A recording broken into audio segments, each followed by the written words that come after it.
गांव के आखिरी छोर पर, जहां जंगल सड़क के करीब आने लगता था, एक घर खड़ा था। ये पुराना था, इसकी लकड़ी सड़ी हुई थी और खिड़कियां खाली आंखों जैसी लगती थीं। दीवारों पर बेलें फैली हुई थीं, जैसे किसी कंकाल की उंगलियां। कोई भी उसके पास जाने की हिम्मत नहीं करता था। गांव वाले इसे अजनबी का घर कहते थे। जंगल चारों ओर से घिरा हुआ था, एक डरावना और खामोश। उसके पेड़ टेढ़े मेढ़े थे, उनकी शाखाएं घर की ओर बढ़ी हुई थीं, जैसे कोई पंजा पकड़ना चाहता हो। पत्तों से हवा सरसराती हुई एक दर्द भरी चीख की तरह लग रही थी। कुछ ही लोग जंगल में घुसने की हिम्मत करते थे, और रात होने के बाद तो कोई नहीं। सालों पहले एक अजनबी गांव में आया था। कोई उसका नाम नहीं जानता था या वह कहां से आया था। वह खुद से बातें करता था, जंगल के किनारे पुराने घर में रहता था। गांव वाले उसके बारे में फुसफुसाते थे। उनकी आवाजें धीमी और भयभीत होती थीं। कुछ ने कहा कि वह एक जादूगर था, दूसरों ने कहा कि वह एक बुरे अतीत से भाग रहा था। फिर एक रात घर से चीखें सुनाई दी, रूह कंपा देने वाली चीखें, जिन्हें सुनकर हर किसी की रीढ़ की हड्डी हिल गई। अगली सुबह गांव वालों ने घर को खाली पाया। अजनबी चला गया था। जो कुछ बचा था वह फर्श पर खून से बने अजीबोगरीब निशान थे, और एक भयानक सन्नाटा जो हवा में छा गया था। साल बीतते गए, अजनबी का घर खाली पड़ा रहा, उस रहस्य की याद दिलाता रहा जो उससे जुड़ा था। फिर एक दिन एक युवा जोड़ा गांव में आया। अरुण और कविता उनका नाम था। वे शहर के रहने वाले थे, अपने जीवन की भागम भाग से दूर शांति और सुख की तलाश में थे। गांव वालों ने उन्हें घर के बारे में, अजनबी के बारे में और अजीब घटनाओं के बारे में चेतावनी दी, लेकिन अरुण और कविता ने उनकी बातों को केवल अंधविश्वास कहकर टाल दिया। वे युवा थे और प्यार में थे, और उनका मानना था कि उनका प्यार किसी भी अंधेरे को मिटा सकता है। वे अपना नया जीवन एक साथ शुरू करने के लिए उत्सुक अजनबी के घर में चले गए। पहले तो सब ठीक था। घर शांत था, शांत भी। अरुण और कविता खुद को सफाई और मरम्मत के काम में लगाए हुए थे। उनकी हंसी खाली कमरों में गूंज रही थी। उन्हें कोई डर नहीं लग रहा था, बस एक साथ घर बनाने की खुशी थी। लेकिन जैसे जैसे सूरज डूबने लगा, घर में एक बदलाव आने लगा। एक ठंडक कंपी, वातावरण में एक सूक्ष्म बदलाव। सन्नाटा जो कभी सुकून देता था, अब दमनकारी हो गया था। यह छोटी अकथनीय आवाजों से टूट गया था। फर्श के तख्तों का चरमराना, खिड़कियों पर पत्तों की सरसराहट, पेड़ों से हवा की हल्की आहट। ऐसी आवाजें जिन्हें दिन में आसानी से खारिज किया जा सकता था, लेकिन रात में एक भयावह रूप ले लेती थी। भाग 5, परछाइयां और फुसफुसाहट। जैसे जैसे दिन रात में बदलते गए, अजीब घटनाएं तेज होती गईं। हर गुजरते पल के साथ घर की रहस्यमयी ऊर्जा और भी गहरी होती गई। बत्तियां टिमटिमाई और बुझ गईं। ऐसा लगता था जैसे घर खुद ही अपनी कहानी बयां कर रहा हो, एक ऐसी कहानी जो डर और रहस्य से भरी हो। उनकी आंखों के कोनों में परछाइयां नाच रही थीं। ये परछाइयां सिर्फ अंधेरे का खेल नहीं थीं, बल्कि कुछ और ही थीं, जैसे कोई अदृश्य शक्ति उन्हें देख रही हो।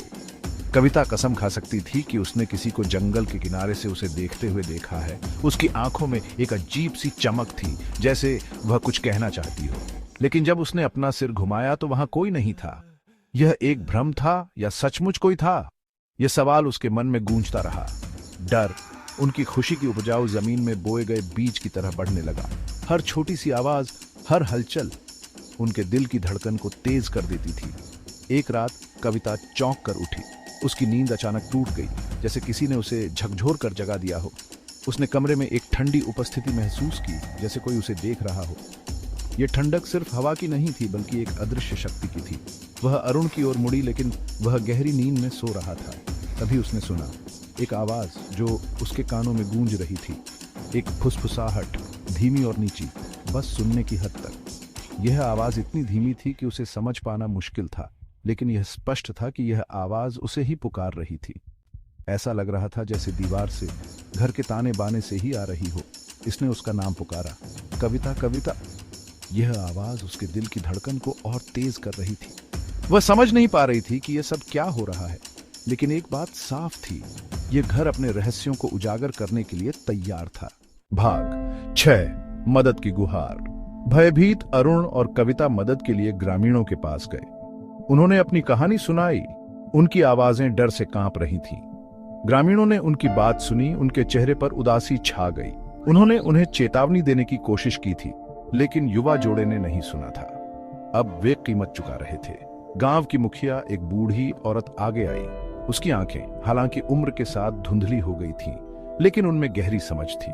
उसने अपने जीवन में बहुत कुछ देखा था और वह जानती थी कि घर में एक ऐसा अंधेरा है जिसे आसानी से दूर नहीं किया जा सकता है। उसने धैर्यपूर्वक उनकी कहानी सुनी। उसकी भौहें चिंता में सिकुड़ गईं। भाग 7 अजनबी का रहस्य। अजनबी बुजुर्ग ने शुरुआत की। उसकी आवाज उम्र के साथ कर्कश थी। वह नहीं था जो वह दिखता था।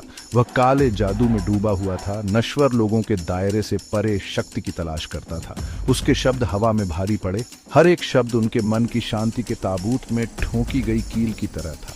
उसका जादू उसने जारी रखा, उस पर ही भारी पड़ गया, उसे खा गया, उसे इन्हीं दीवारों के भीतर कैद कर लिया। वह यहाँ बंधा हुआ है। उसका क्रोध और निराशा उस अंधेरे को हवा दे रहे हैं जो इस घर को सताता है। बुजुर्ग के शब्दों ने उनके सबसे बुरे डर की पुष्टि की। घर सिर्फ प्रेतबाधित नहीं था, यह एक दुष्ट संस्था के लिए जेल थी। भाग 8 आखिरी अध्याय। दुःस्वप्न को समाप्त करने की सख्त उम्मीद से प्रेरित होकर अरुण ने बुजुर्ग की चेतावनियों के खिलाफ इकाई का सामना करने का फैसला किया। वह जानता था कि यह जोखिम भरा है, लेकिन उसके पास कोई और विकल्प नहीं था। हर रात के साथ बुरे सपने और भी भयानक होते जा रहे थे और अरुण को यकीन था कि अगर उसने कुछ नहीं किया तो यह अंतहीन दुःस्वप्न उसकी और कविता की जिंदगी को बर्बाद कर देगा। उसने ऊपर से नीचे तक घर की तलाशी ली। अंततः तहखाने में एक छिपे हुए कमरे की खोज की। यह कमरा धूल और मकड़ी के जालों से भरा हुआ था, जैसे कि इसे वर्षों से किसी ने नहीं छुआ हो। अरुण ने अपने दिल की धड़कन को तेज होते हुए महसूस किया, क्योंकि उसे लगा कि वह कुछ महत्वपूर्ण खोजने वाला है। अंदर उसे अजनबी का सामान मिला, जिसमें प्राचीन चमड़े से बंधी एक किताब भी शामिल थी। किताब के अलावा वहां कुछ प्राचीन कलाकृतियां भी थीं, जो शायद उस इकाई की शक्ति का स्रोत थीं। अरुण ने किताब को उठाया और उसकी धूल झाड़ी। उसकी उंगलियों ने पुराने चमड़े की सतह को महसूस किया। ये रहस्यमय प्रतीकों और द्रुतशीतन मंत्रों से भरा हुआ था। प्रतीक इतने जटिल और अजीब थे कि अरुण ने पहले कभी ऐसे कुछ नहीं देखा था। उसने पन्ने पलटे और एक मंत्र पर नजर डाली, जो उसे सबसे ज्यादा खतरनाक लगा।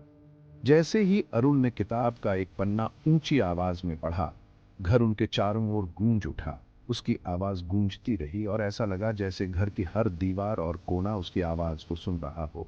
अरुण ने महसूस किया कि कुछ भयानक होने वाला है, लेकिन उसने पढ़ना जारी रखा। दीवारें हिल गईं, फर्नीचर ने एक भयानक झींक नृत्य किया और हवा ऊर्जा के साथ चटक गई। ऐसा लगा जैसे घर की हर चीज जीवित हो गई हो और अरुण के खिलाफ हो गई हो। उसने महसूस किया कि वह एक बहुत बड़ी गलती कर रहा है, लेकिन अब पीछे हटने का कोई रास्ता नहीं था।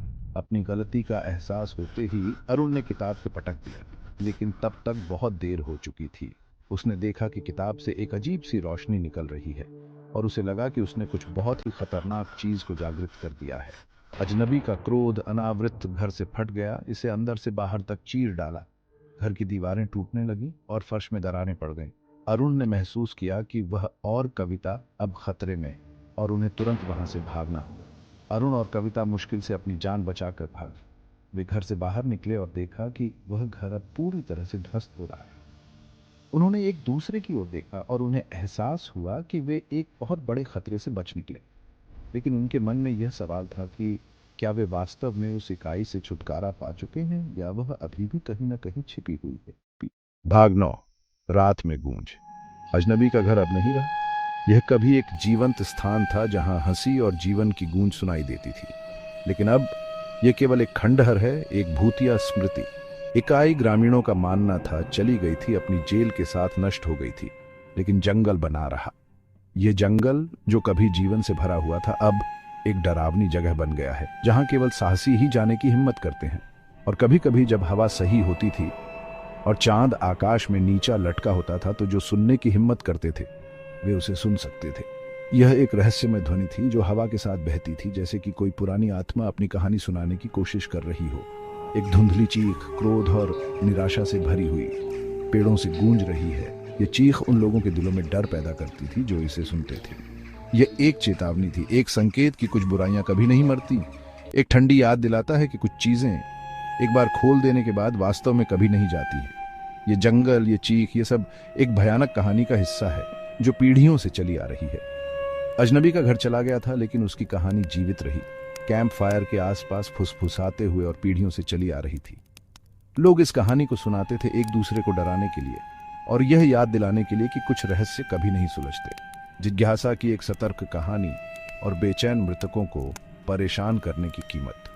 ये कहानी एक चेतावनी थी कि कुछ चीजों को छेड़ना नहीं चाहिए और कुछ दरवाजे बंद ही रहने देना बेहतर है। एक अनुस्मारक कि कुछ दरवाजे बंद ही रहने देना बेहतर है और कुछ रहस्यों को दफन ही रहने देना बेहतर है। ये दरवाजा, ये घर, ये जंगल, सब कुछ एक भयानक कहानी का हिस्सा है जो कभी खत्म नहीं होती। यह एक चेतावनी है, एक संकेत कि कुछ चीजें कभी नहीं बदलती और कुछ रहस्य हमेशा रहस्य ही रहते हैं।